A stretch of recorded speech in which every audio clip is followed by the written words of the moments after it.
Comenzamos en unos minutitos, vamos a esperar que más gente se pueda unir.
Comenzamos en un minuto.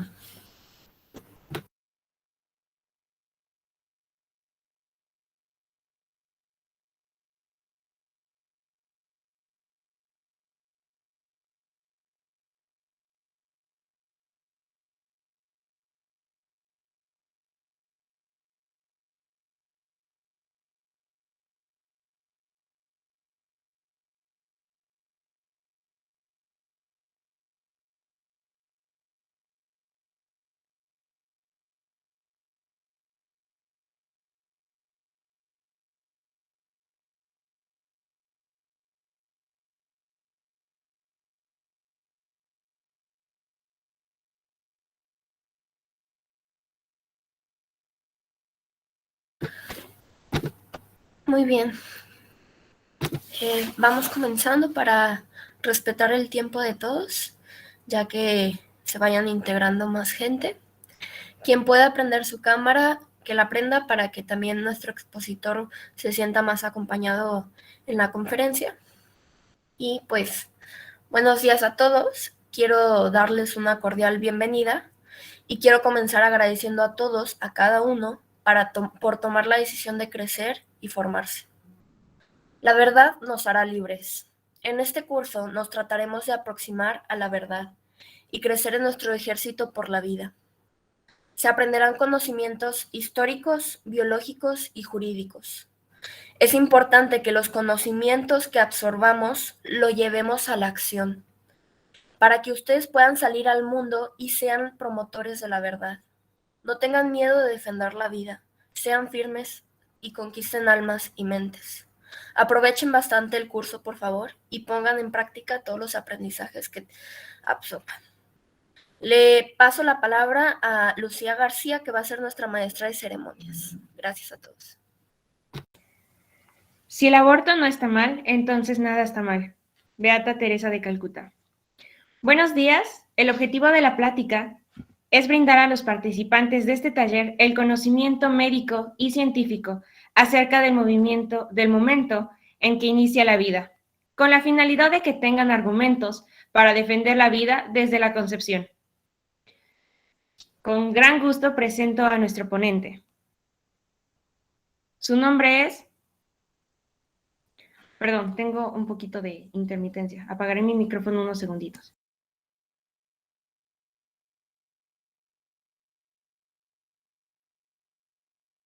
Una disculpa. Su nombre es Samuel Sabat Pestana. Es venezolano, lleva 6 años en México, estudió medicina en la Universidad de Anáhuac de México. Actualmente está estudiando una maestría en la Universidad Anáhuac en la bioética. Ha escrito varias páginas y aparecido en la radio defendiendo la vida y la familia. Bienvenidos. Hola, buenos días. Pues agradezco al equipo de ProLife Army por invitarme. Voy a compartir ahorita la presentación. Me avisan por si no se ve.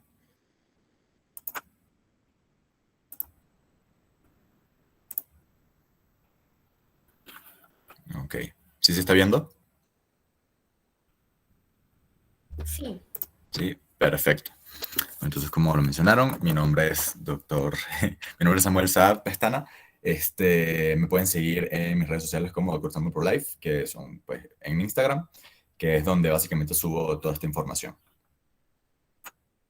Entonces, bueno, muchas veces en el debate del aborto, el eje central depende de dónde se defina el inicio de la vida, ¿no? Hay mucha gente que dice que pone el límite de semanas en tantas semanas porque a partir de ahí ya se considera que existe una vida humana o una vida a la que se le puede atribuir dignidad.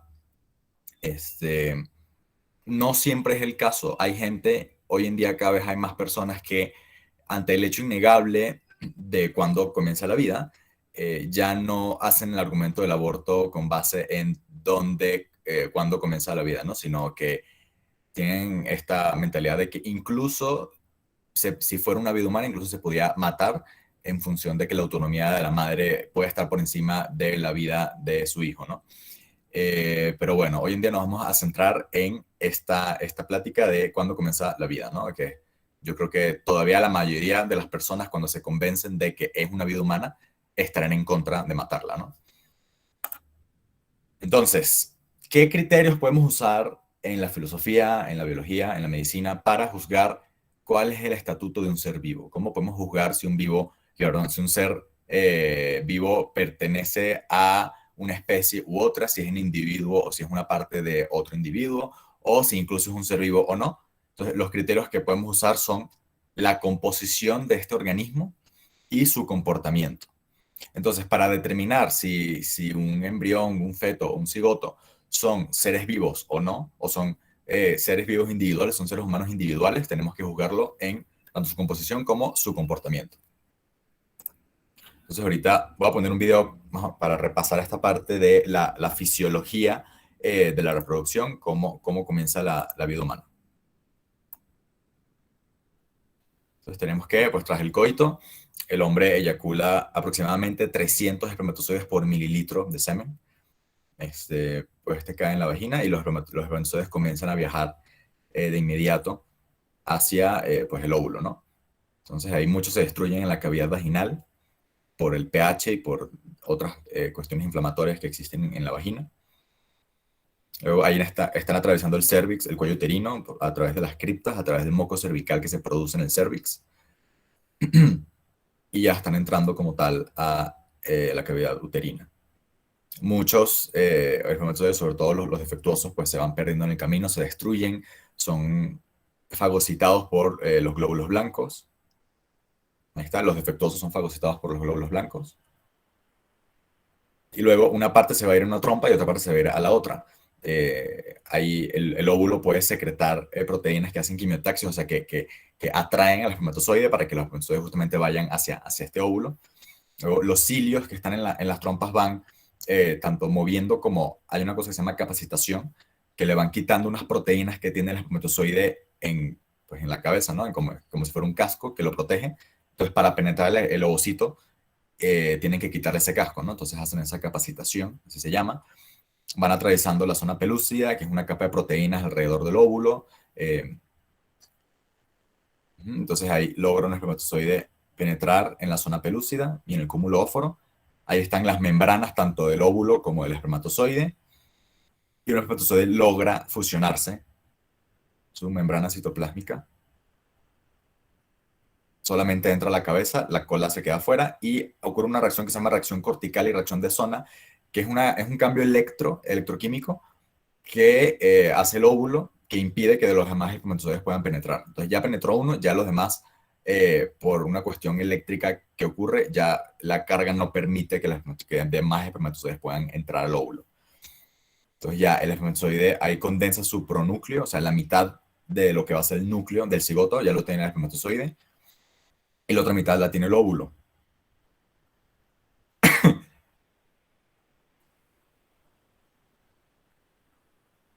Y ahí llegan, por fin se unen los cromosomas del espermatozoide y los del óvulo.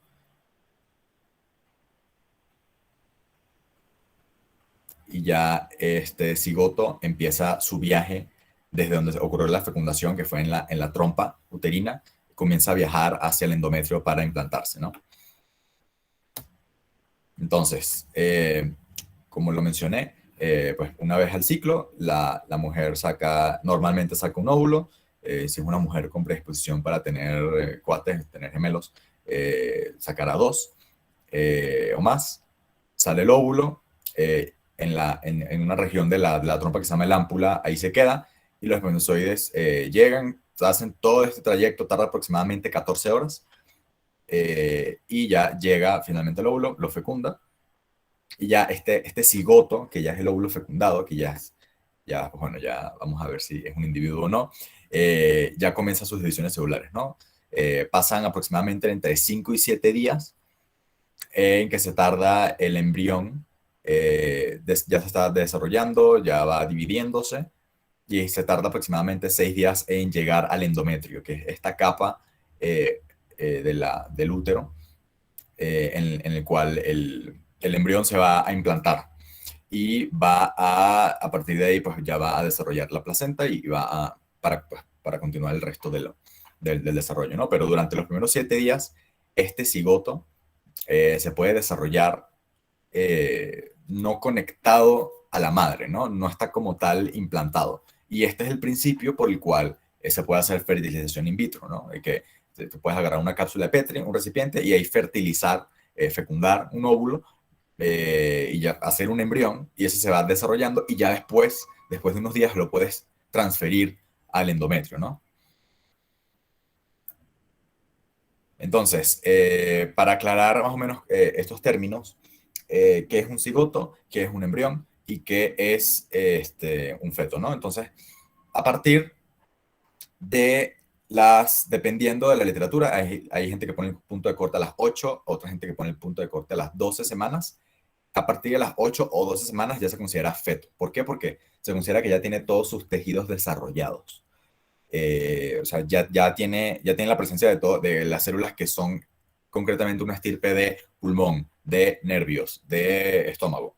Y antes de eso, son células madre, ¿no? Que ya se están diferenciando, pero todavía no tan específicamente para una estirpe celular. Entonces, durante el primer trimestre más o menos se denomina embrión. Posteriormente se denomina feto. Y el cigoto viene siendo el estado unicelular. O sea, antes de la primera división celular, cuando es solamente una célula, se denomina cigoto. Posteriormente comienza a ser embrión y ya luego al final se llama feto. Entonces, vamos a ver qué cosas concretas suceden en la fecundación. La primera cosa que ocurre, y esto ocurre en cuestión de segundos, literalmente lo que se ha reportado es que en los primeros 4 segundos se da esta reacción electroquímica. ¿Qué pasa? El espermatozoide tiene unas proteínas que se llaman PLCZ, que estas proteínas cambian la configuración de los canales de calcio en el óvulo. Entonces, esta proteína induce que los canales de calcio se abran, que haya un flujo de calcio, se da esta reacción eléctrica y también hay un flujo de zinc. Y esta reacción se ha visto por medio de inmunofluorescencia. Ahorita les voy a poner un video de cómo se ve por inmunofluorescencia esta reacción. Y esto ocasiona este bloqueo de membrana, ¿no? De que el ovocito cambia la configuración electroquímica de su gradiente de membrana para que ningún otro espermatozoide pueda meterse dentro del óvulo, ¿no? Y la reacción cortical, que igual es esto, que se secretan unas enzimas que cambian la configuración de la zona pelúcida de esta capa de proteínas para que no pueda penetrar otro espermatozoide. Estas oscilaciones de calcio y descargas eléctricas hacen que se termine la meiosis 2 y el cuerpo polar. No, el cuerpo polar, no voy a explicar ahorita qué significa esto, pero básicamente es el último paso de la meiosis 2, que se saca, digamos que el óvulo termina de quitar un remanente que tiene de la meiosis, que se llama el cuerpo polar. Entonces aquí el video de esta reacción electroquímica que ocurre en el momento en el que ingresa el espermatozoide. Realmente en cuestión de segundos, ahí se ve por inmunofluorescencia la reacción que ocurre. Cambia su configuración eléctrica.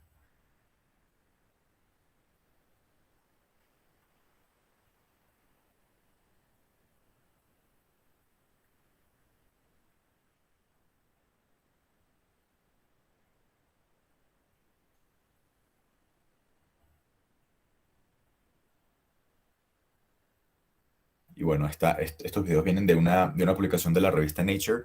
Estos científicos que pues no es como que sean particularmente pro vida, son simplemente pues, biólogos, lo denominan the spark of life, ¿no? O sea, como la chispa de la vida. Entonces, ¿qué otras cosas ocurren en el momento de la fusión de las membranas? A los 30 minutos, ya, incluso antes de que se unan el pronúcleo masculino y el pronúcleo femenino, ya comienzan a expresar el ADN. No sé si se acuerdan de sus clases de biología de la secundaria, pero el ADN se transcribe en ARN y ese ARN puede ser leído por los ribosomas para sintetizar proteínas. Entonces, a partir de los 30 minutos ya, incluso antes de que se fusionen ambos pronúcleos, ya cada uno está comenzando a hacer proteínas, ya cada uno está expresando su ADN. Y a las 8 horas ya duplicó su propio ADN porque se está preparando para la primera mitosis, la primera división celular. Posteriormente ocurre la fusión de los pronúcleos. Se dice que no es exactamente una fusión porque ya no tienen membrana nuclear, ¿no? Pero se juntan, por así decirlo, los cromosomas que vienen del padre y los que vienen de la madre, y ya ahí comienza a hacerse el eje para la primera mitosis. Es decir, el punto en el que penetra el espermatozoide y el punto donde se produce el cuerpo polar van a ser como un ecuador. Van a ser como un meridiano que va a dividir a este cigoto y sobre ese meridiano el cigoto va a hacer su primera división celular. Entonces, bueno, aquí tenemos justamente el espermatozoide deja la cola por fuera, se degenera, los pronúcleos van viajando uno hacia el otro, deshacen sus membranas, se unen los cromosomas tanto el paterno como el materno y se da la primera división celular. a través del eje que establecieron estos, estos fenómenos, ¿no? Del cuerpo polar y el sitio en el que penetra el espermatozoide. Entonces, ya comienza la primera división celular y hay algo interesante que es que ya desde el momento en el que penetra el espermatozoide y ocurre esta descarga eléctrica, ya el ovocito, ya el óvulo, ya no se puede considerar más un óvulo, porque ya no es parte de. Antes de eso, el óvulo se podía considerar parte de la madre, ¿no? Es una célula producida por la madre. Pero en el momento de que penetra un espermatozoide, ya no se comporta en función de la madre. Ya va adquiriendo una unidad propia. Todas las funciones y todos los organelos y el trabajo que realiza esta nueva célula, este fenómeno biológico, lo hace en función de sí mismo, ya trabaja hacia una cierta inmanencia, una cierta unidad propia, autónoma de la del cuerpo de la madre en el que vive, ¿no? Entonces, incluso desde el primer momento ya hay un principio autoorganizativo, o sea, ya está organizando sus propios elementos para sus funciones propias y para su subsecuente diferenciación. O sea, supongo que ubican bueno, o al menos han escuchado hablar sobre este concepto de las células madre o las células totipotenciales. Las células, las blastómeras que conforman a este embrión, son capaces de de diferenciarse para crear todos los tejidos que tiene un cuerpo humano. Y también de la placenta. Entonces son capaces de formar tanto el embrión como los anexos, ¿no? La placenta y pues el corión, ¿no? Y desde la primera división celular, ya una de las dos células se va a dedicar a formar al embrión como tal, a la masa celular interna, y la otra célula se va a dedicar a formar la placenta, bueno, o el trofectodermo, que es esta estructura que se va a convertir en la placenta. Entonces, ya hay un principio organizativo, incluso cuando hay una célula ya hay un principio organizativo, ¿no? Ya se va dedicando cada organelo, cada molécula ya se va trabajando hacia un destino, pero ya cuando son dos células, una se divide, tú vas a ser el embrión y tú vas a ser la placenta. Y ya mientras más divisiones hay, más se van especializando, más se van diferenciando de que tú te vas a dedicar a esta cosa y tú a otra. Entonces, a los 7 días, 5, 7 días, cuando el embrión llega a la cavidad uterina y se va a implantar en el endometrio, es esta última etapa del blastocisto, que es un disco bilaminar, o sea, tiene dos láminas, que es una parte, el trofoblasto, que se va a dedicar a hacer la placenta, y la otra es la masa celular interna, o embrioblasto, que se va a dedicar a formar como tal al embrión. Este es el blastocisto, es el estado en el que ya está este embrión en el momento en que se va a implantar. Si les parece que estoy hablando chino o estoy hablando muy confuso, yo sé, son términos médicos complejos, no sé cómo manejan aquí las preguntas y me pueden interrumpir ahorita o si pueden escribir sus preguntas y al final hacérmelas. Entonces, este es el dato empírico, ¿no? O sea, la ciencia nos ofrece un dato empírico, pero nosotros necesitamos también la mediación de la razón, de la filosofía, de la ética, de la bioética, para hacer juicios con base en el dato empírico que nos ofrece la ciencia. Entonces, a la pregunta de cuándo empieza la vida, hay varias propuestas de respuesta, ¿no? O sea, la mayoría de los bioticistas personalistas, los bioticistas que son pro vida, defendemos que la vida inicia en la fecundación. Pero hay muchas versiones, hay mucha gente que tiene diferentes puntos de corte. Por ejemplo, la ACOG, que es la Asociación Americana de Ginecólogos y Obstetras, en el 1965 cambió la definición del inicio de la vida. Ellos dijeron que no, que la vida inicia en la implantación. Cosa que si te pones a ver no tiene mucho sentido. O sea, ya vemos que el embrión, incluso antes de implantarse, antes de anidarse en el endometrio, que es parte del útero de la madre, antes de eso ya tiene 7 días que ya existe una vida que se está autoorganizando. O sea, ya existe un organismo que trabaja para su propia inmanencia, autónoma de la madre. No cumple una función, valga la redundancia, en función del cuerpo de la madre, sino en función de sí mismo. Está actuando por su inmanencia. Y incluso se dice que es autopoyético. Autopoyético es una palabra fancy para decir que se desarrolla a sí mismo. o sea, no depende de que el cuerpo de la madre le dé instrucciones genéticas ni para desarrollarse, ¿no? Sino que él solito se va autoorganizando. Luego hay gente que dice que no, que en el segundo trimestre, porque como vimos, ya tiene todos sus tejidos desarrollados, ¿no? Y esto concretamente se hacen referencia a dos sistemas para afirmar que ya hay una vida humana, ¿no? Uno es el sistema nervioso central. Dicen que no, que ya hay un ser humano en el momento de que tiene un sistema nervioso central. Y, o dicen que también cuando ya tiene un corazón, ¿no? Cuando estás en Estados Unidos que ponen los heartbeat bills, de que cuando ya tiene un latido del corazón que pueda ser detectable con ultrasonido, ya es una vida. Y ahí tú dices, esas son definiciones súper absurdas. ¿Por qué? Porque en el ser humano ningún cambio es así un abismo, sino que todos los grados perdón, todos los cambios son graduales.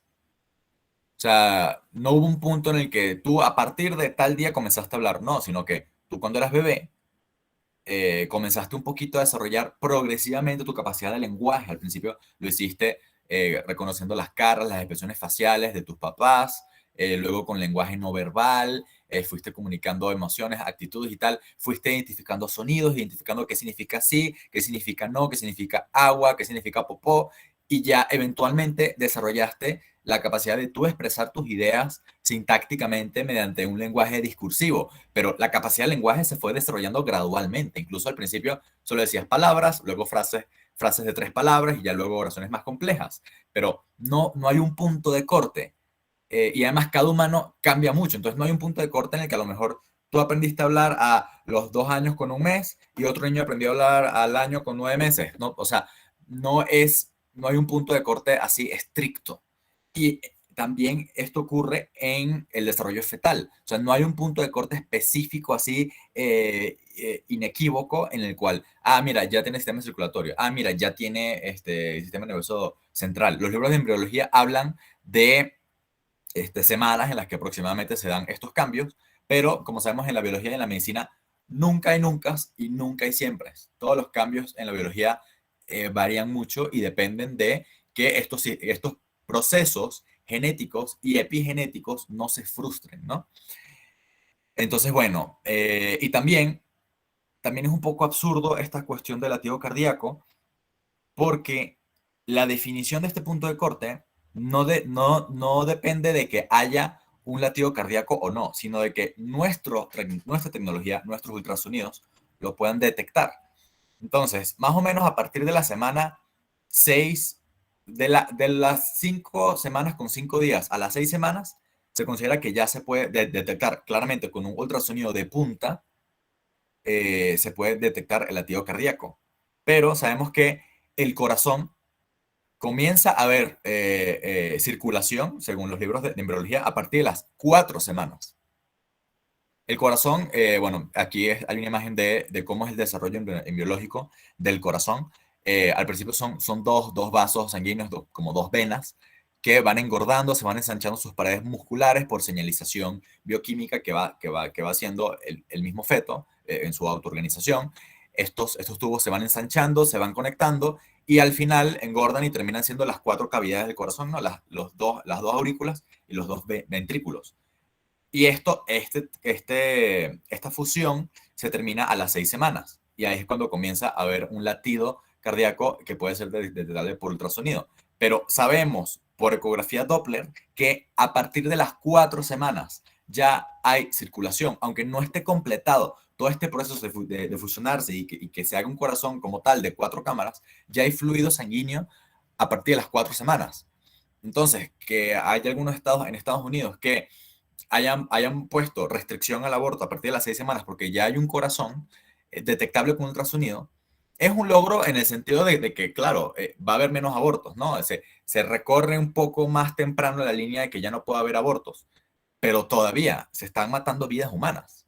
Y esta definición es absurda, porque entonces tú dirías que, ok, si solamente vida humana cuando hay un latido cardíaco, entonces un paciente en el hospital que acaba de tener un paro cardíaco, ¿ya no es una vida humana? Yo ya no le hago RCP para tratar de que vuelva a latir su corazón, porque ya no es una vida humana.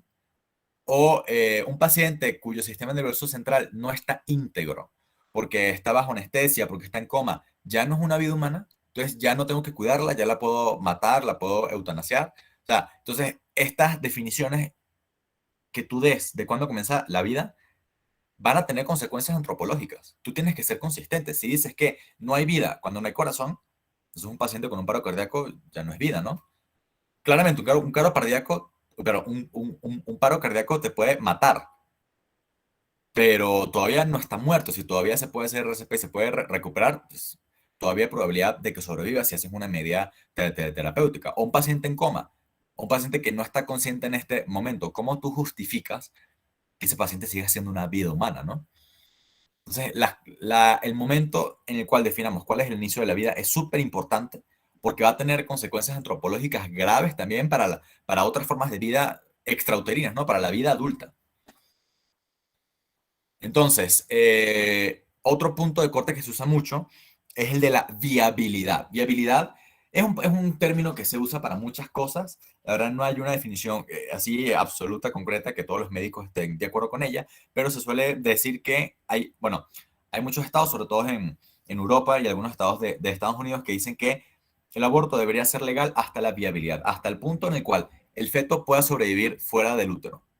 Entonces pasa este caso que ocurrió recientemente en Colombia, esta semana, el lunes, que legalizaron el aborto hasta las 24 semanas, porque se considera que a las 24 semanas ya el feto puede sobrevivir fuera del útero, que ya es viable.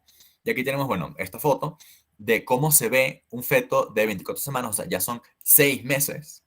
Cómo se ve, tanto en el ultrasonido se ve que ya es un bebé completo, o sea, ya es un bebé como tal. Y bueno, cómo se ve fuera del útero, ¿no? Entonces, ¿por qué es absurda esta definición de la vida como, del inicio de la vida como viabilidad? Porque viabilidad no significa que no haya vida, sino que pueda sobrevivir este bebé en el medio extrauterino. Que el bebé ya tenga los pulmones, que ya tenga su hardware para poder sobrevivir en el ambiente, en la atmósfera fuera del útero. Pero no significa que no sea una vida. Y es absurdo porque esta definición también, así como la del ultrasonido, es contingente en la tecnología que esté disponible, ¿no? Entonces, aquí vemos una gráfica de que cuál es el porcentaje, y ojo, porcentaje de bebés que sobreviven a cada semana, ¿no? Entonces, a las 22 semanas, si se les trata con la tecnología de punta, puede sobrevivir casi un 20%. A las 23, aproximadamente un 40 y tantos por ciento, 45, y a las 24 semanas ya sobrevive aproximadamente un 80%. Si se les trata, si en ese hospital resulta que hay pediatras neonatólogos, hay equipo para intubarle, hay proteína surfactante para que este bebé pueda respirar en el ambiente exuterino. Pero el problema con esta definición es que es una definición altamente clasista, porque ok, esto lo puede hacer un bebé que nace en el primer mundo, en un hospital privado, con tecnología, con recursos, con pediatras neonatólogos, subespecialistas y así. Pero ¿qué tal el niño que está en el tercer mundo, ¿no? En un estado, en una circunstancia de pobreza que a lo mejor el parto lo atienden puros médicos generales. O sea, ya no es una vida, la definición de la vida depende en cada país epidemiológicamente qué bebés sobrevivan en qué semanas. O en el otro caso, en el caso de que sea un ultrasonido que puede detectar el latido cardíaco más temprano. A lo mejor en Estados Unidos, en una clínica, ahí en la clínica Mayo, tienen un ultrasonido que es capaz de detectar por flujometría Doppler el latido cardíaco a partir de las 4 semanas. Buenísimo. Pero qué tal que en México, en los hospitales públicos de la Secretaría, hay ultrasonidos súper desactualizados, súper obsoletos y que pueden detectar el latido cardíaco a lo mejor a partir de las 10 semanas. Entonces, ¿no te parece? O incluso dentro de México, ¿no? Digamos que en el hospital ABC hay ultrasonidos de punta que pueden detectarlo súper temprano. Es una definición clasista de la vida. Entonces, bueno, como no te detecté el latido cardíaco, significa que todavía no tienes suficientes semanas de gestación. Entonces, el aborto sigue siendo legal, ¿no? Y bueno, aquí hay otra gráfica sobre, también varía según el país, ¿no? Japón es es la que tiene mayor tasa de supervivencia, que más del 80% de los fetos que ya tienen 24 semanas de gestación sobreviven. Pero esto claramente va bajando conforme al tercer mundo, ¿no? Conforme a la disponibilidad de tecnología, ¿no? Entonces, es una definición muy problemática porque es muy contingente. Y como vimos, en biología y en medicina nunca hay siempre y nunca hay nunca. Siempre pueden pasar casos extremos, ¿no? El bebé más joven que ha nacido, el récord Guinness nació en Alabama en 2020 y fue un bebé con 21 semanas y un día y sobrevivió y ya es un bebé grande. Entonces, sí, tiene una probabilidad ínfima de sobrevivir, pero eso, ¿no? O sea, todos los cambios en la biología humana son graduales.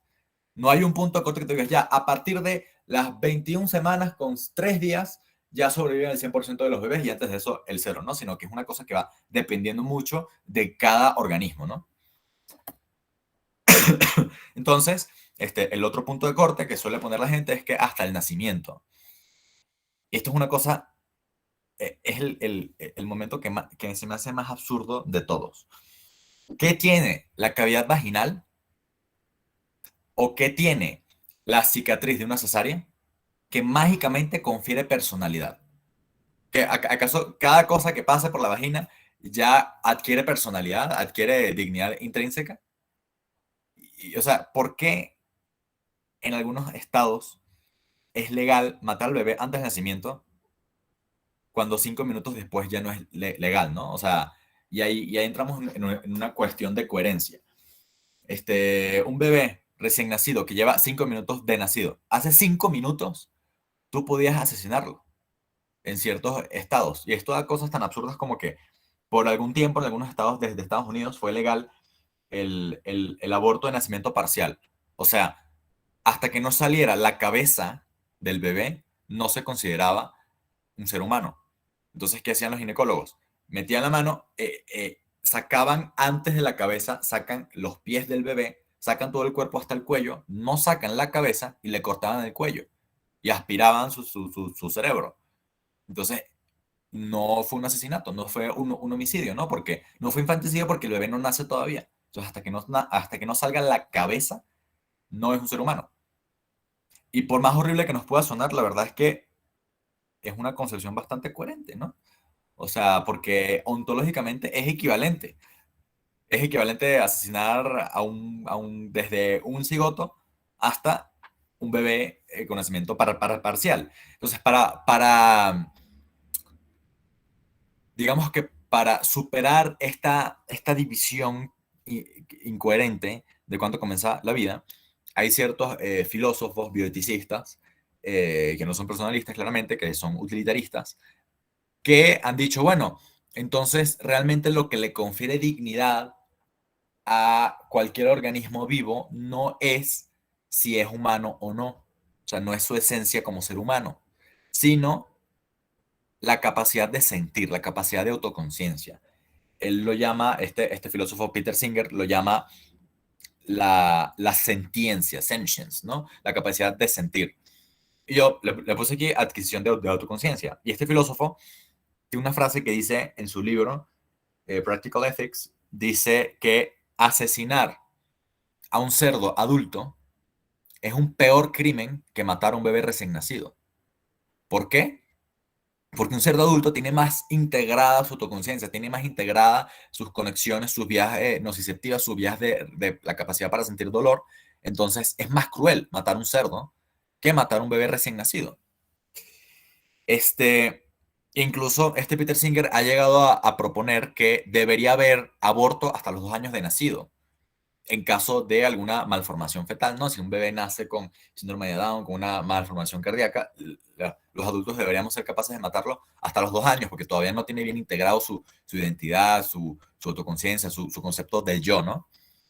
Entonces, pues, podríamos decir que esto es inhumano, que es horrible, sí, pero a mí me parece personalmente que es la posición más coherente, porque ninguno de los otros puntos de corte, ni la implantación, ni el segundo trimestre, ni el desarrollo del latido cardíaco, ninguno de esos puntos de corte a mí se me hacen que tengan lógica. Este sí tiene lógica. Es horrible, pero pues tiene lógica, ¿no? Entonces, bueno, ¿cómo podemos ya vimos cómo se comporta y de qué se compone un embrión, un cigoto. Y aquí voy a defender cuál es el estatuto ontológico, o sea, qué es como tal un cigoto. ¿Por qué un cigoto? Porque es el estado más temprano después de la fecundación. Estos mismos términos pues aplican para el embrión y para el feto y y para cualquier ser humano, ¿no? Entonces, podemos decir del cigoto que el cigoto es un sistema, para empezar, ¿no? Es un sistema biológico, es un sistema causal de base molecular, ¿no?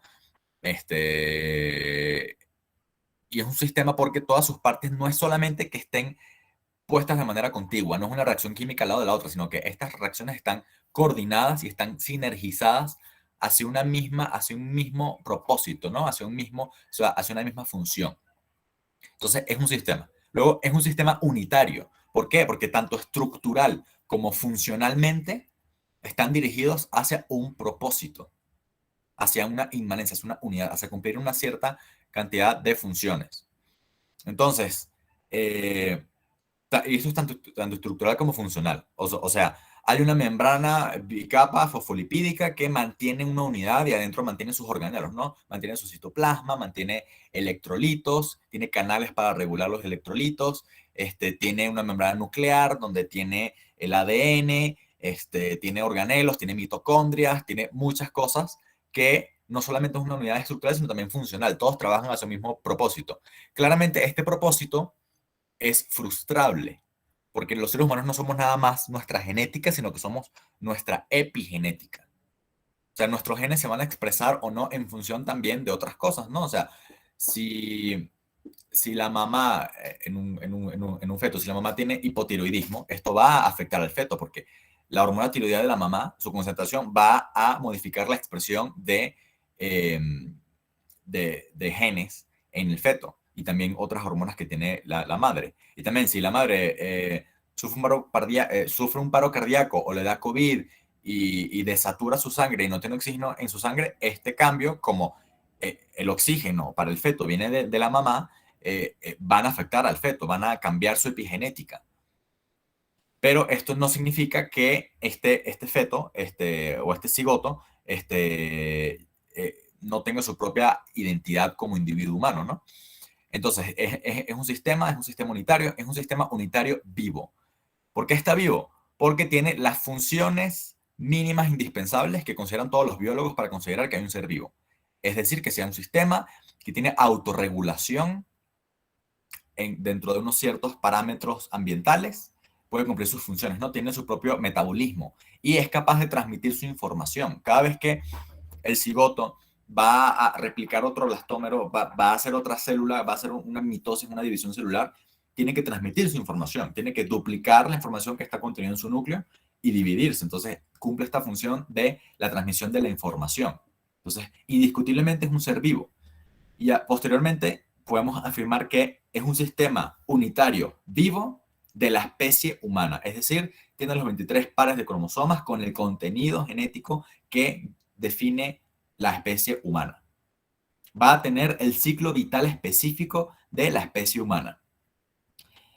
Y aquí es cuando tú dices, claro, es que hay mucha gente que se queda con que no, pues es que un cigoto ya tiene los 23 pares de cromosomas, ¿no?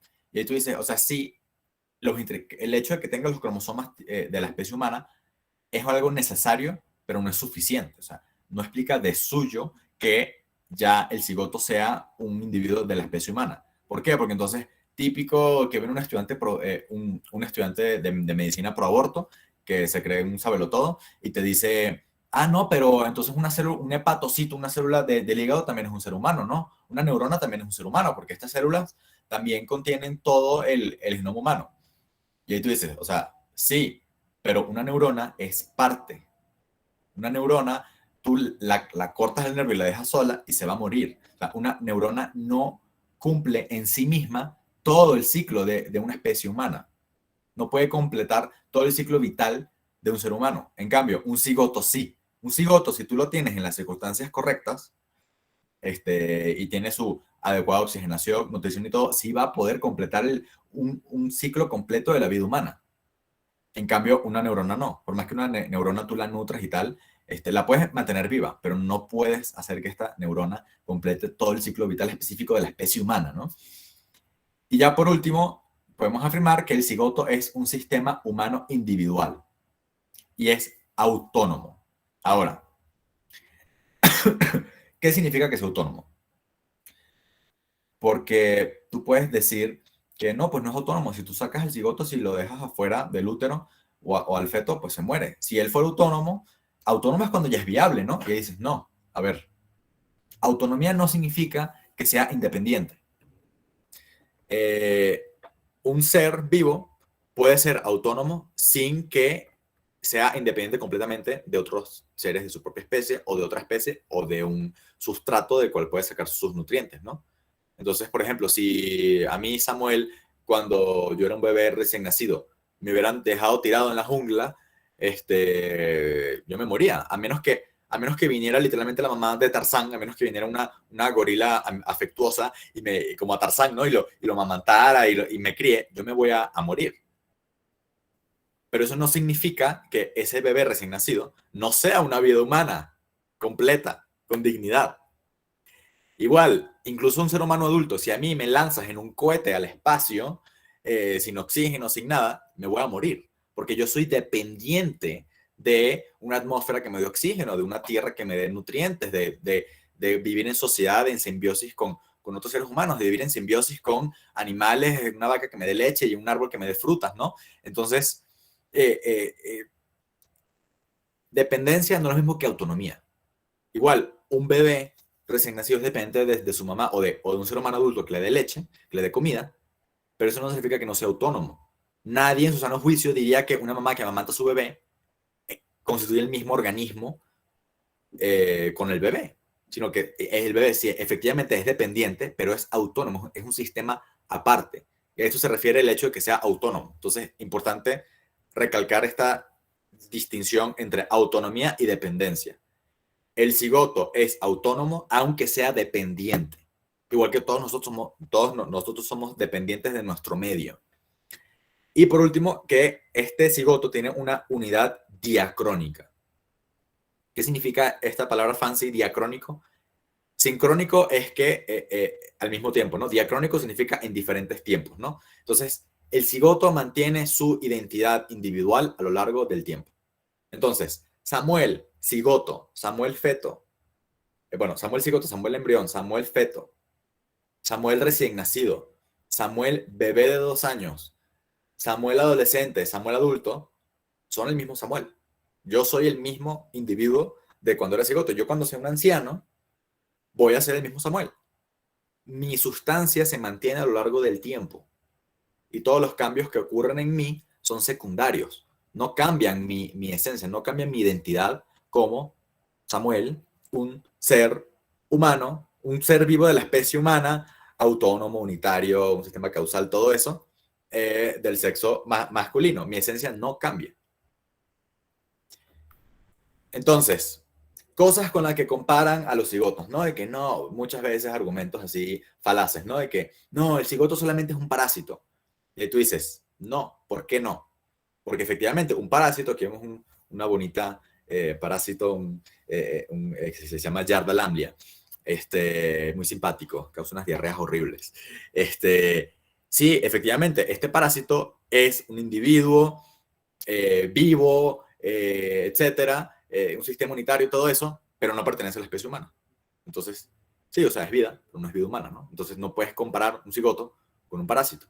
Otra cosa con la que comparan parásitos, pero con la que comparan cigotos, los gametos, ¿no? Entonces, no, pues es como un espermatozoide, ¿no? A ver, si el aborto es un homicidio, entonces un espermatozoide es genocidio. Porque, perdón, una masturbación es genocidio, ¿no? Porque estás tirando a la basura millones de espermatozoides, millones de seres vivos. Y es como, a ver, no exactamente, no voy a meterme aquí sobre la ética, la pornografía y la masturbación, pero no es equiparable, no es equivalente moralmente matar un cigoto que dejar morir espermatozoides o óvulos. O típico que el meme de Bachoco de que, ay, los Provida dicen que este huevo es un pollo. Los Provida son tan tontos que no saben diferenciar entre un huevo y un pollo. Y tú dices, a ver, biología básica. Si ese huevo está fecundado, si el gallo tuvo coito con la gallina y fecundó su huevo, y es un huevo con un pollito adentro, efectivamente, ese huevo contiene a un individuo de la especie de la gallina. Nada más que, bueno, la gallina, las aves tienen su desarrollo embriológico fuera del cuerpo, no en el útero. Pero efectivamente, un huevo fecundado sí es un individuo de la especie, no sé cuál es el nombre científico, de la gallina, ¿no? Si es un huevo no fecundado, el huevo que tú te comes, ese huevo es un óvulo. No, tiene nada más la mitad de la carga cromosómica específica de la gallina. O sea, literalmente, pues, digamos que los huevos que venden en el súper son la regla de la gallina. Pero, o sea, entonces aquí no es equivalente un gameto que tiene la mitad de la carga y que el gameto es parte. Y aquí entramos en la filosofía de los todos y las partes. El gameto no constituye un individuo. El gameto es una célula, parte del cuerpo del progenitor, sea del padre o de la madre, depende si es espermatozoide u óvulo, que es una célula destinada a formar un ser humano nuevo. Pero hasta que no lo haga, el gameto es parte, no es un todo. Entonces, muy importante esta parte, ¿no? Tanto desde el punto de vista de su conformación, o sea, su conformación como de 23 cromosomas nada más, como de su comportamiento, el gameto todavía no se comporta en función de un individuo concreto.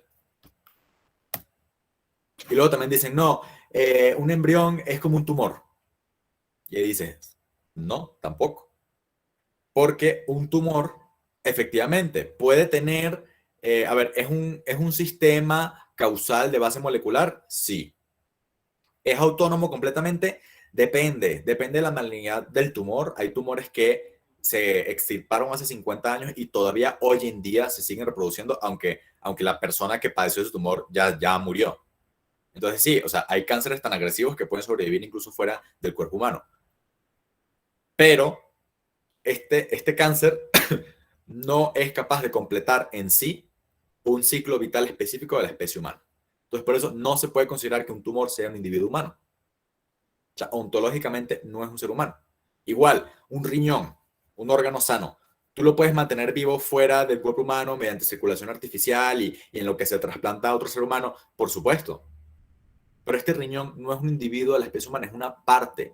Aunque todas sus células contengan los 23 pares de cromosomas del individuo del cual se le sacó, y este riñón puede mantener sus funciones metabólicas artificialmente mediante o lo criogenizan o así, este riñón no es capaz de vivir así indefinidamente. Eventualmente va a morir. Y no es capaz de completar en sí mismo un ciclo específico de la especie humana. No es capaz de ese riñón de hacer otro ser humano y de reproducirse. No es capaz de crear otro ser humano. Entonces, por eso, tanto un tumor como un riñón, como un gameto, como un parásito, no son equivalentes a un cigoto. Y esto es algo que tú puedes defender teniendo estos conocimientos básicos de biología. Entonces, aquí yo he estado hablando mucho de ontología, de metafísica, del estatuto ontológico del cigoto. Y aquí, bueno, aquí, por favor, voy a ir un poquito lento para que se me entienda. Son conceptos ya no biológicos, sino filosóficos, ¿no? De metafísica, pero son necesarios para entender esto.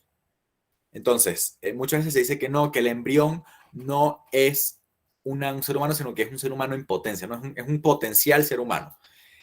Y aquí entonces hay que distinguir la diferencia entre qué es un acto y qué es una potencia. Es exactamente a qué se refiere la filosofía, porque estos conceptos vienen desde Aristóteles, ¿no? De Aristóteles y luego lo agarró Tomás de Aquino, estos conceptos de acto y potencia. Entonces, un acto es cualquier cualidad, cualquier operación que tiene un ente.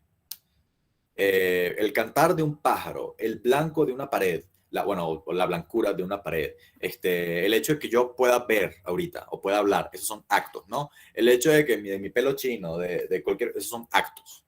En cambio, una potencia es la capacidad que tiene un ente para recibir un acto. Hay dos tipos de potencias. Está la potencia pasiva y la potencia activa. Una potencia pasiva es la capacidad que tiene algo de recibir un acto que determine su ser particular. Y aquí esa definición está un poco enredada, así que vamos a ponerlo así concreto. Potencia pasiva es la materia prima, materia pura, así, ¿no? Que es pura potencialidad. Entonces, esa materia se organiza de una cierta forma, la materia se configura de una cierta forma para que esa materia prima sea un elemento específico de la tabla periódica. O sea, agarras materia pura, que no, en el universo no existe el estado de la materia pura como tal, pero bueno, agarras materia prima y la configuras de una cierta forma para que sea una piedra, para que sea un mineral específico. Eso es una potencia pasiva, la capacidad de ser configurado de una cierta forma para ser una cosa concreta. Y luego están las potencias activas. Las potencias activas son la capacidad para realizar una acción. Entonces, por ejemplo, un ser humano tiene la potencia activa de la vista. La vista es una potencia. Pero yo no siempre estoy ejerciendo en acto la vista. Yo no siempre estoy viendo. Cuando yo estoy durmiendo, hay muchas funciones fisiológicas que tiene que tener un ser humano normal. O sea, un ser humano normalmente puede ver, pero estoy dormido.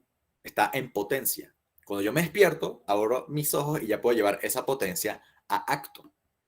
Pero eso no significa que cuando yo estoy dormido, como no estoy ejerciendo la vista, ya no soy un ser humano. Porque la potencia es algo que ya está en el ser.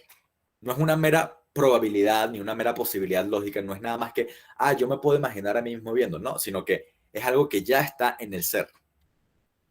Que se puede frustrar, que puede nunca llevarse a acto. Si una persona, su mamá no tuvo los suficientes nutrientes durante el embarazo, puede ser que ese niño nazca con una deformidad que haga que nunca pueda ver. Sí, puede ser. Pero eso porque se frustró el proceso normal, se frustró un proceso fisiológico. No significa que ese niño que no puede ver no sea un ser humano. Entonces, por ejemplo, ni un perro ni un bebé recién nacido pueden resolver problemas de matemáticas. Pero el perro jamás, nunca va a poder resolver problemas de matemáticas porque no está en su esencia. No es una potencia del perro. En cambio, el bebé sí. Si el bebé se le da lo suficiente alimentación, nutrición, educación y se le mete en una escuela y se le enseñan las matemáticas, sí va a poder resolver problemas de matemáticas porque la racionalidad y la capacidad de resolver problemas son parte de la esencia humana, son parte de la naturaleza humana que es racional. Se puede frustrar, sí. A lo mejor si tú no alimentas a ese niño, si no lo metes en la escuela, nunca va a poder saber de matemáticas. Pero no significa que no sea un ser racional. Significa que pues nunca llevó sus potencias a acto. Otro concepto es el de esencia o naturaleza. La esencia es aquello que una cosa es. O sea, yo soy un ser humano. Esto es un mouse. No sé. Y la esencia de los seres físicos se determina por su materia y su forma. O sea, la materia se organiza, se configura de una cierta forma para que tenga una esencia específica, ¿no? Y otro concepto que es importante de metafísica es la sustancia y el accidente. La sustancia de una cosa es lo que permanece en el tiempo. Esto que tiene su unidad en el tiempo. Como les dije, el Samuel cigoto, el Samuel embrión, el Samuel feto, el Samuel niño, el Samuel adulto. En cambio, los accidentes son las cualidades que ocurren en la sustancia, que ocurren en un sujeto que las recibe. Entonces, si yo me corto el pelo, esto no cambia mi esencia, no es un cambio esencial, es un cambio accidental. Ya no es que dejo de ser Samuel, no es que dejo de ser un individuo de la especie humana de sexo masculino, sino que soy un individuo de la especie humana con el pelo corto. O sea, son cambios accidentales, no inciden esos cambios en la esencia de lo que yo soy. En cambio, si me meten un tiro y me muero, ahí sí ocurre un cambio sustancial. Ya no soy un ser vivo. Soy un cadáver, soy un cuerpo humano muerto, pero ya no soy un ser vivo de la especie humana. Ahí sí sería un cambio sustancial, no es un cambio accidental. Entonces, los cambios que se dan desde la fecundación hasta la muerte de un ser humano son puros cambios accidentales.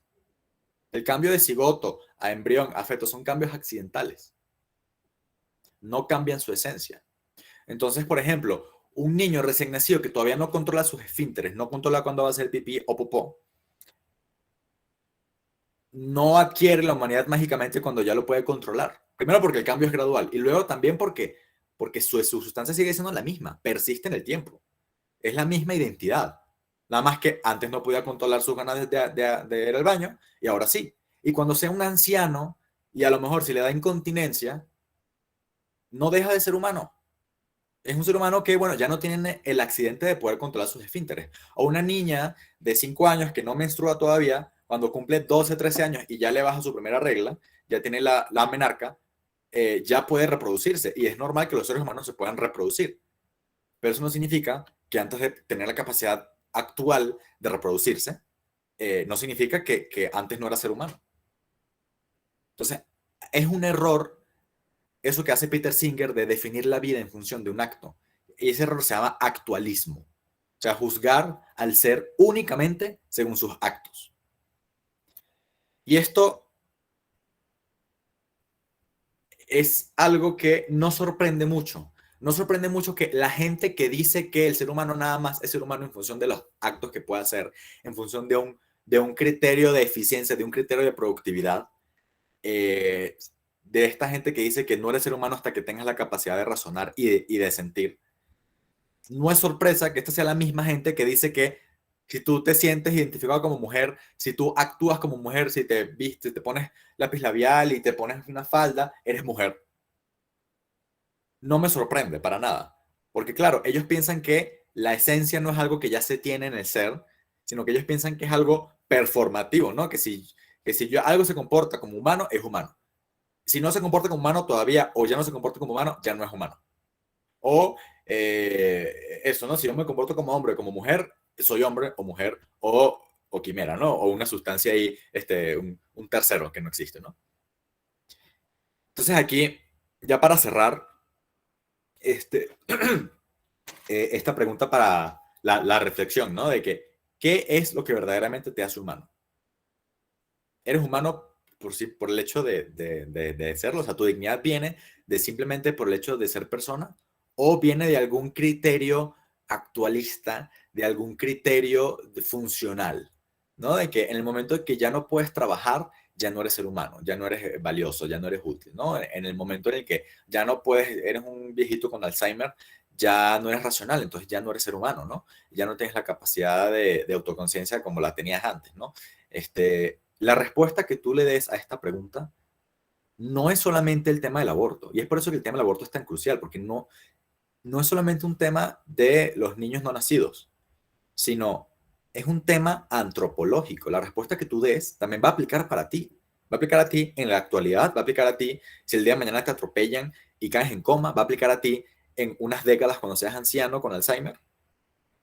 Tu dignidad, la respuesta que tú des hoy va a definir muchísimo cómo te van a tratar a ti. Y la respuesta que demos como cultura sobre qué son los embriones y qué es el cigoto, claramente nos va a afectar antropológicamente en muchas otras instancias. Entonces, bueno, esto es todo de mi plática. Ahorita no sé si los organizadores van a dar un espacio para preguntas. Pues bueno, los invito a seguir mi cuenta en la que hablo sobre estos temas y más. Se llama Dr. Xamo Pro Life. Estoy en Instagram. Y pues nada. No sé ahorita. Bueno, le entrego la batuta a los organizadores.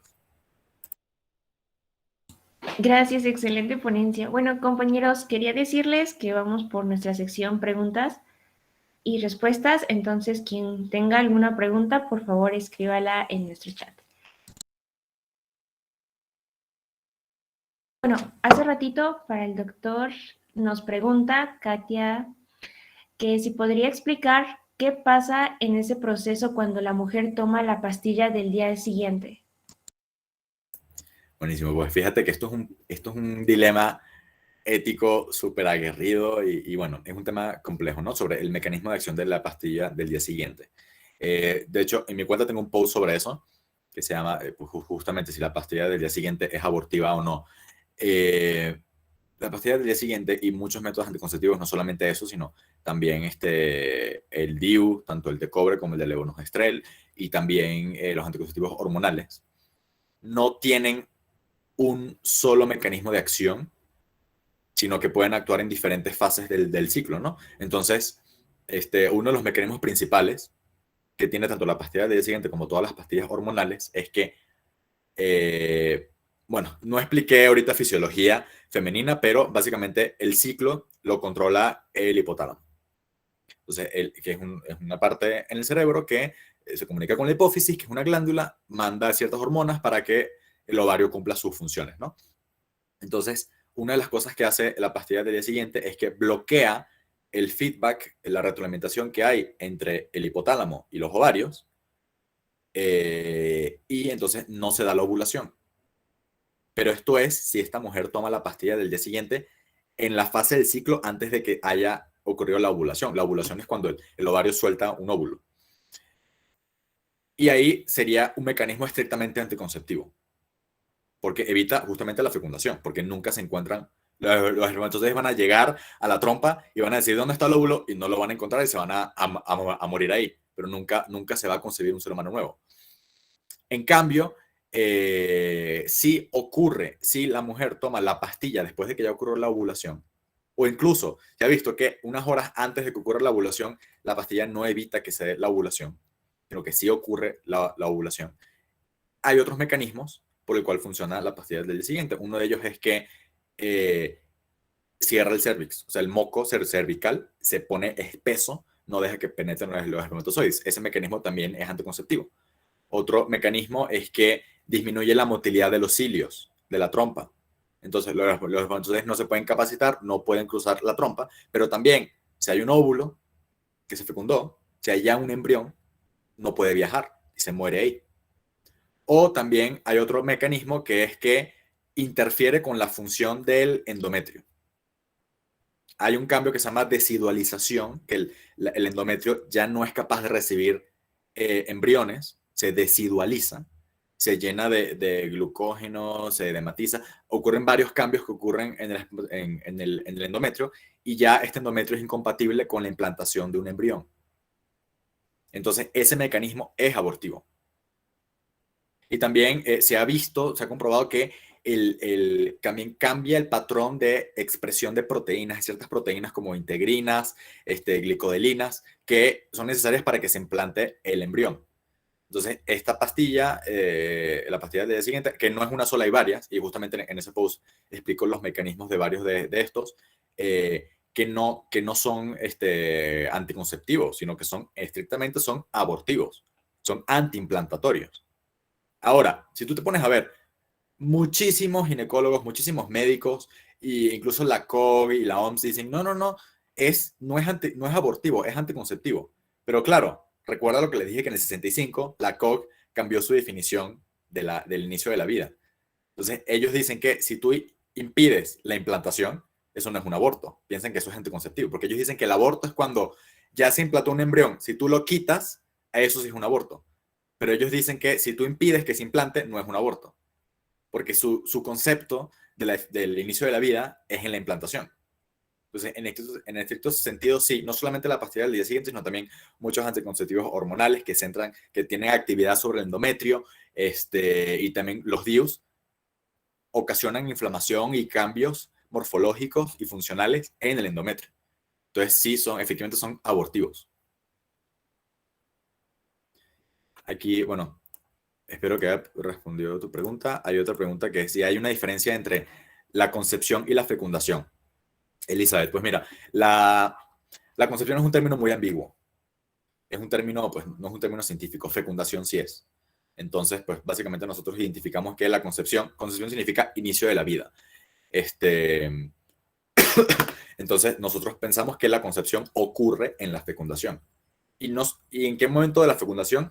En el momento en el cual se fusionan la membrana citoplásmica del espermatozoide y la del óvulo.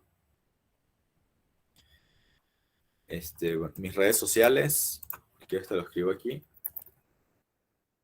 Mi Instagram, que es la única que uso. y mención del fenómeno del embarazo ectópico y sus implicaciones. Híjole, eso creo que puede ser un tema para otra plática, todas estas circunstancias que mucha gente lo mal denomina aborto terapéutico, que no es como tal un aborto, o sea, moralmente no se puede catalogar. Algunos sí y algunos no, depende. Es que es un término ambiguo, ¿no? Aborto terapéutico se usa para muchas cosas y hay cosas que sí son correctas éticamente y hay cosas que no. Pero bueno, concretamente para el caso del embarazo ectópico es cuando el embrión se implanta en un lugar distinto del endometrio. Se implanta en un lugar que no es el correcto, no es el fisiológico. Entonces, el embrión, en vez de viajar al endometrio, se pega ahí en la trompa o se pega a otro sitio. Y esto puede ocurrir, hay muchas causas, puede ser que la mujer haya tenido muchas enfermedades de transmisión sexual, entonces disfunciona la trompa, está infectada o disfuncionan sus cilios, o la mujer que fume tabaco también es un factor de riesgo porque el tabaco hace que los cilios se paralicen, tanto los cilios del pulmón que botan el moco, entonces por eso la gente que fuma siempre tiene tos, como también paralizan los cilios de la trompa. Entonces las mujeres que fuman tabaco tienen mayor riesgo de que los cilios, estos pelitos que mueven al óvulo, se paralicen. Entonces el embrión no puede viajar, entonces se implanta en la trompa. O se implanta en la cavidad abdominal, se implanta en mujeres que han tenido embarazos ectópicos en el hígado. Sí, ¿no? O sea, el feto viaja, el embrión viaja a un lugar que no es el eutópico, sino que es ectópico. Entonces ahí el acto médico es sacar a esa parte enferma, porque un embrión que se implanta en un lugar que no es el fisiológico es una parte enferma. Entonces tú ahí, claro, y también un embrión no puede sobrevivir en un lugar que no sea el endometrio. Se va a poder desarrollar unas ciertas semanas, pero va a llegar a un punto que se va a reventar. Entonces el embrión va a morir y va a morir la madre, porque va a tener un sangrado interno. Entonces ahí van a morir ambos si no se trata. Entonces el acto médico correcto ahí, hay varias opciones de tratamiento, pero el usual es que una cirugía que quitan esa parte afectada. Entonces quitan la trompa uterina en la que se implantó este embrión y eso no es un aborto directo. O sea, yo no pretendo la muerte del embrión. El embrión se va a morir sí o sí. Estoy salvando la vida de la madre. Y el acto no es como que yo necesito que el embrión muera. El embrión muere como un efecto no deseado, como un efecto secundario. Pero no es que yo quiera directamente la muerte de ese embrión. Entonces, bueno, espero que haya respondido tu pregunta. No sé si hay otra pregunta. Ok, el de cómo responder al argumento que el embrión violenta a la mujer al desarrollarse y utilizar su energía sin su consentimiento. Sí, he escuchado mucho de esto. No me voy a explayar en este argumento, pero se parece mucho al argumento del violinista, que es un argumento que es muy frecuente. Lo desarrolló una feminista, una filósofa feminista en Estados Unidos que se llama Judith Jarvis Thompson. Ella, pues bueno, básicamente es esta argumentación de que, no voy a contar la analogía, pero sí, de que el embrión está ejerciendo una violencia contra la mujer, ¿no? Porque no está contando con su consentimiento para chupar sus nutrientes por 9 meses. Y ahí yo diría, en nuestra sociedad, los padres tienen obligaciones hacia sus hijos, los hijos tienen derechos de exigencias que le pueden hacer a sus padres. Mira, hay muchas maneras de responder a este argumento, pero a mí se me hace que esta es la más fuerte, ¿no? Un tiene la obligación de cuidar a su hijo, tiene la obligación de darle alimentación. Y bueno, yo no sé mucho de legalidad, pero yo creo que tú puedes demandar a un papá por no darle manutención a su hijo, ¿no? Entonces, claramente, los padres tienen obligaciones de lo ordinario, ¿no? Yo tengo la obligación de alimentar a mi hijo, de bañarlo, etcétera, ¿no? De darle las cosas básicas para su supervivencia. No tengo la obligación de llevarlo a Disney, ¿no? Por ejemplo, las cosas extraordinarias no son obligación. Si lo puedo llevar a Disney, excelente, soy un buen papá y todo, ajá, ¿no? Pero no es obligación, ¿no? No tengo la obligación de enseñarle inglés, si lo puedo hacer, brutal, pero tengo la obligación de darle comida. Y si no, hay consecuencias para mí. Entonces, ahí tú dirías, la mamá que tiene un feto en su cuerpo no tiene una obligación, no hay una relación filial entre ella y su hijo. que es especial. O sea, yo no tengo, por ejemplo, yo no tengo la obligación de alimentar a alguien de la calle. Lo puedo hacer y es heroico y es por caridad y pues sí, excelente si lo puedo hacer, pero no es la obligación. Yo no voy a la cárcel si no alimento a alguien de la calle. Pero si vas a la cárcel si no le das comida a tu hijo, ¿no? Entonces, eso es una manera sencilla de responderlo también. Justamente en mi cuenta tengo un post sobre el argumento del violinista, si quieren, pero eso sería como mi respuesta inicial a esa persona. La ligadura de trompas, ¿qué tanto puede contribuir a provocar abortos? Eso sí, no, la ligadura de trompas sí es estrictamente un mecanismo anticonceptivo. Sí, justamente evita que puedan pasar los espermatozoides ¿cómo se llama? A la ámpula de la trompa y que, bueno, que el ovocito salga y se reabsorba, ¿no? Se muera ahí. Bien, ¿alguna otra pregunta? Creo que ya no.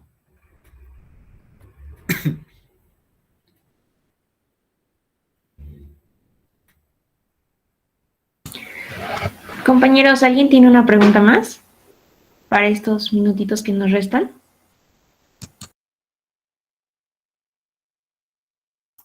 Okay. ¿Qué consecuencias físicas podría tener una mujer con varios abortos? Mira, aquí hay varias cosas, ¿no? No es así.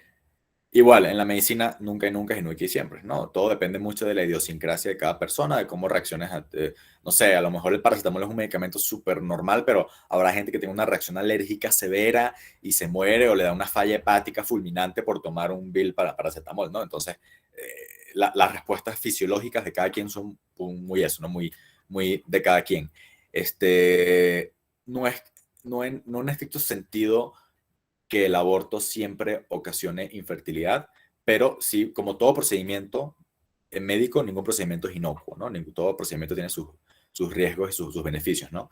Entonces, por ejemplo, si es un aborto quirúrgico, una mujer con legrados repetitivos se puede ocasionar una complicación que se llama síndrome de Asherman o adherencias pélvicas, o adherencias intrauterinas, ¿no? De que por hacer tantos legrados, por raspar constantemente el endometrio para sacar embriones, se adhieren. Y entonces ya posteriormente, cuando la mujer quiera concebir un hijo, no se va a poder porque no se va a poder implantar o se va a poder implantar y se va a morir porque no va a poder crecer. Entonces eso puede ser una complicación de los abortos quirúrgicos de repetición. Claro, también si te hacen un legrado mal, un médico general no capacitado, y te perfora el útero, es una complicación de un legrado. Y pues claro, te quitan el útero y te puedes morir y te puedes quedar infértil además, ¿no? Que es lo que menos me preocuparía, ¿no? Lo que me preocuparía es que no te mueras. También una complicación de los abortos químicos con medicamentos es que, por ejemplo, una sola pastilla del día siguiente también es algo que muy pocas mujeres saben, y ahí es cuestionar si las mujeres verdaderamente tienen autonomía, si las mujeres verdaderamente tienen un consentimiento informado y saben qué es lo que están tomando, ¿no? Porque yo conozco, he tenido pacientes que literalmente, o sea, tuve una amiga que se tomó 3 pastillas el día siguiente en una semana. O sea, y si tú te das cuenta, si tú pones a ver a qué equivale las hormonas, el cóctel hormonal que tiene una pastilla del día siguiente, es equivalente a aproximadamente de 16 a 20 pastillas anticonceptivas normales de diario, ¿no? Es equivalente a 20 veces la progesterona que una mujer normal debería tener en su fase lútea. O sea, es una carga hormonal altísima y eso te puede descontrolar. Y eso puede hacer que ya no te vas a la regla en los próximos 3 meses porque tu hipotálamo se volvió loco. O sea, porque dijiste, ¿qué onda? O sea, tengo ahí aquí 20 reglas juntas, o sea, 20 ciclos ováricos juntos, ¿no? Reglas no. O sea, 20 veces la concentración normal que debería tener, ¿no? De hormonas. Entonces, sí, de relación entre abortos y cáncer de mama, eso nunca había escuchado de eso. Es la cuestión de averiguar. Consecuencias físicas, mujer con aborto, bueno, pues creo que ya las dije. En caso de que no sea un legrado, ¿qué consecuencias? Bueno, ya también lo contesté. Síndrome posaborto, pues no es mi campo de expertise, no soy psicólogo. Aquí, pues, no sé, deberían invitar a un psicólogo para ese tema. He escuchado que existe. Hay gente que dice que no existe porque la APA no lo tiene en su libro como diagnóstico, pero hay muchas cosas no están tipadas o que están ahí tergiversadas con la APA. Al final es una organización humana política. Habría que ver si investigaciones al respecto. La verdad, yo no lo he leído. ¿Una otra cosa?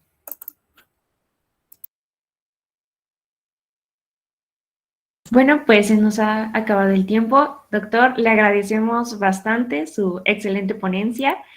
Gracias por resolvernos las preguntas. Y bueno, sin más por el momento, compañeros, sería todo. No sin antes recordar que este camino es un poco complicado, pero realmente vale la pena, así que hay que ser muy perseverantes. Y nos vemos el siguiente miércoles a las 8. No se les olvide, tengan un excelente día.